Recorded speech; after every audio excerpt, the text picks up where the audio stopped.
Halo guys, apa kabar? Semoga kalian selalu dalam kondisi sehat walafiat ya. Tenang, kali ini gue nggak bakal bikin video ras lagi. Takutnya kalian pada bosan. Kalau kemarin sudah bikin Q&A ras selama 2 tahun, kali ini saya bakal bikin Q&A. Mobil apa coba? Ini. Saya tentunya nggak bakal sendiri, saya bakal ditemenin sama Mas Rio. Apa kabar Mas Rio? Mas.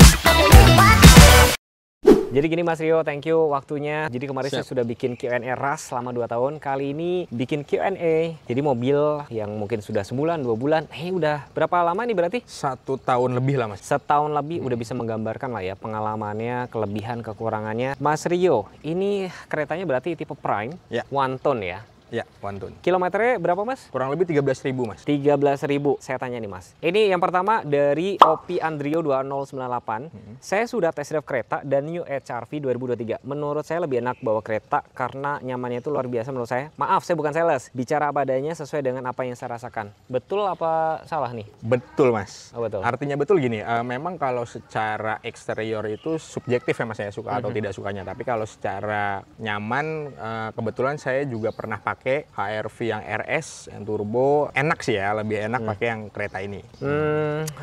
Lebih enaknya di mana? Suspensinya atau apa? Apa namanya, kalau blind spot ya? Blind spotnya sepertinya lebih bisa melihat sekitar yang kereta ini dibandingkan HR-V. Oh, visibilitasnya lebih bagus yang ini ya? Visibilitas.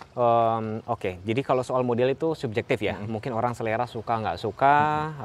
Betul ya katanya ya. Lanjut ke pertanyaan berikutnya. Om Teguhku, mohon pencerahan ya. Saya sudah pakai kereta 6 bulan, pakai Pertamax. Sampai saat ini saya menilai boros dalam konsumsi BBM-nya. Saya pakai harian 20 km rata-rata, dapat 1/10. Terus kemarin sempat ke Garut sekitar 180 km, dapat sekitar 1/10. Kecepatan di tol 110 sampai 120. Jalan normal 60 sampai 80. Apa ada yang salah ya? Nah, coba Mas, pakai ini gimana? Kalau dibilang irit gitu, irit atau enggak, sebenarnya sisi subjektif juga nih Mas. Karena kan pemakaian pribadi antar satu orang dengan orang lain bisa beda-beda gitu ya. Ibarat katanya kalau kata zaman dulu tuh kakinya sekolah atau enggak kan gitu ya. Kakinya sekolah atau enggak. Tapi masih wajar sih Mas, artinya masih wajar dengan mobil seperti ini dapat 1/12, 1/13 itu masih bisa harusnya sih Mas. Kalau sehat semuanya gitu ya.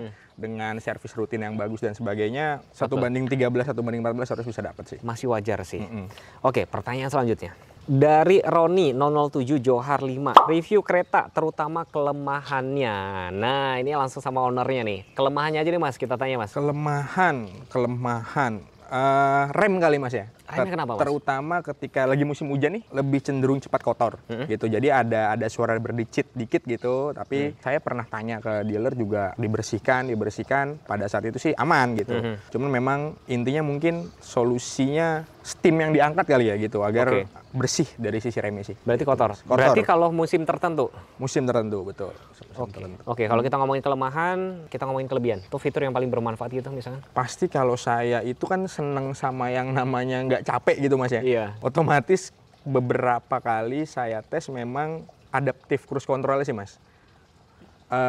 Belum adaptif loh ngomong-ngomong. Oh sorry, cruise controlnya sendiri sih. Oh iya. Cruise controlnya sendiri. Cruise controlnya nyaman sih dipakainya dibandingkan mobil yang lain gitu ya. Oke, berarti itu paling itu ya.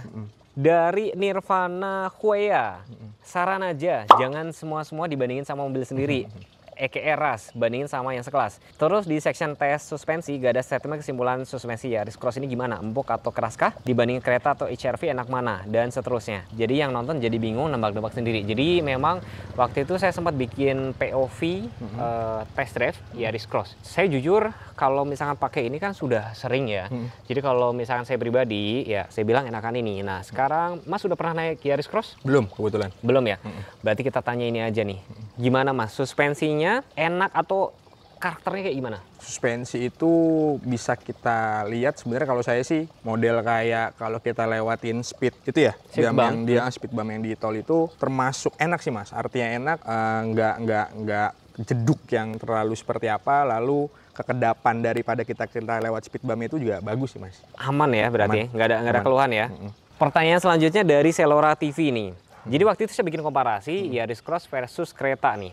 Waktu itu kan bikin komparasi beda 40 juta. Ini ada komen nih, beda 40 juta Toyota market leader. Hyundai penantang harusnya berani lebih murah 100 juta kalau pengen laku. Adaptive cruise control, bagasi elektrik. Udah lebih 40 juta itu kalau pasang sendiri. Pengalaman saya pasang di Pajero Dakar. Intinya Hyundai pasang harga kemahalan. Jadi dengan harga Creta ini 400, sekarang baru naik ya. 400-an waktu itu 411 sebelum naik. Yang prime kan. Menurut Mas kemahalan nggak sih? Kan dia soalnya belum kamera 360. Belum power backdoor. Belum adaptive cruise control. Menurut Mas kemahalan nggak? Dibilang kemahalan atau enggak subjektif lagi nih Mas. Subjektif lagi. Masing-masing orang selera dan lain sebagainya bisa beda-beda gitu ya. Tapi dengan apa namanya yang ada sekarang sih standar lah Mas ya. Kalau saya bilang sih bisa dibilang standar, dibilang mahal enggak, dibilang cukup ya cukup. Salah satu fiturnya kan ya entah sunroofnya gitu ya, entah apa namanya hal-hal lain. Berarti nggak kemahalan ya guys. Jadi menurut kalian yang ini dibantuan 400-an ini kan bersaing keras dengan Yaris Cross sama HR-V. Ada lagi Omoda. Omoda yang baru ya. Saingan apa lagi ya? Mitsubishi X-Force. X-Force itu justru saya bingung ya. Justru di lapangan tuh saya jujur jarang banget ketemu. Mungkin teman-teman kira-kira X-Force itu harganya kan sekitar 419 ya. Kalian bakal lebih pilih X-Force atau ini? Coba kalian komen deh. Dari Hanif Setiadi 9435, coba Mas komparasi Toyota Rush sama Creta. Menurut Mas gimana? Ya nggak bisa dikomparasiin sih gitu. Artinya nggak bisa dikomparasiin. Rush itu 3 row 3 baris gitu. Ini 2 baris gitu. Menurut Mas Teguh sendiri gimana tuh? Ya secara segmen beda sih.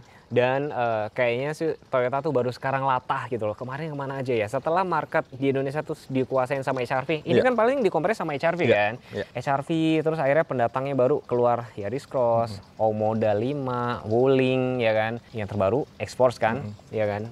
Jadi bukan lawannya Rush sih. Oke, jadi pertanyaannya sih kayak udah cukup banyak ya kalau kita nanya ini. Nah, yang paling penting kita bakal nanya nih, kelemahan dan kelebihan dari Creta. Silakan Mas, mungkin bisa sebutin 3 kelemahan Creta sama 3 kelebihan Creta. Silakan. 3 kelemahan dulu kali Mas ya. 3 kelemahan pertama tadi seperti yang sudah sebut, remnya apa namanya harus kita sering-sering bersih. Sebenarnya sih nggak satu mobil aja kali ya nggak branding ya. Di beberapa mobil juga seperti itu. Tapi yang saya rasain pernah kasuistiknya seperti itu.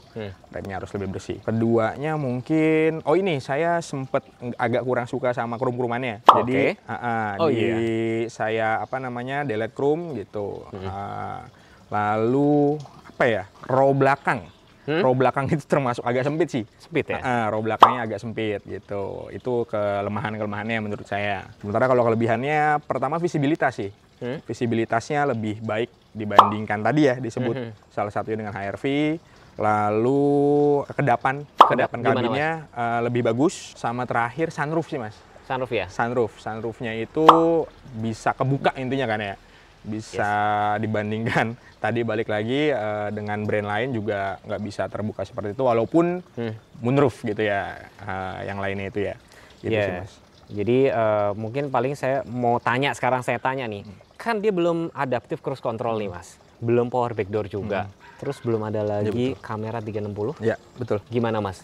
Apakah jadi kendala atau kayak pertimbangan, wah gimana ya gitu loh? Nah semoga sih ya, semoga nantinya nih di update juga nih, gitu karena fitur-fitur tadi kayak adaptive cruise control, kamera 360, buat sekarang kayaknya penting ya Mas ya, buat sekarang penting, semoga nanti didengar lah sama Hyundai-nya bisa update fitur-fitur kayak gitu Mas.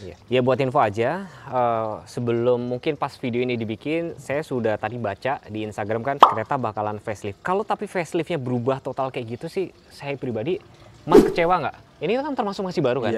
Udah faceliftnya berubah total, udah lihat dong yang di Instagram? Iya. Gimana tuh sebagai pemakai? Ya itulah memang rezeki-rezekinya begitu berarti Mas dapetnya ya.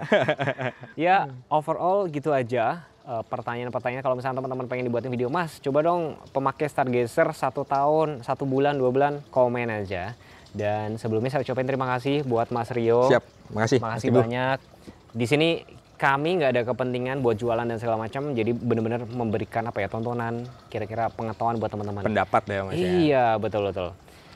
Terima kasih, sampai jumpa di video selanjutnya. Jangan lupa subscribe channel ini. Wassalamualaikum warahmatullahi wabarakatuh.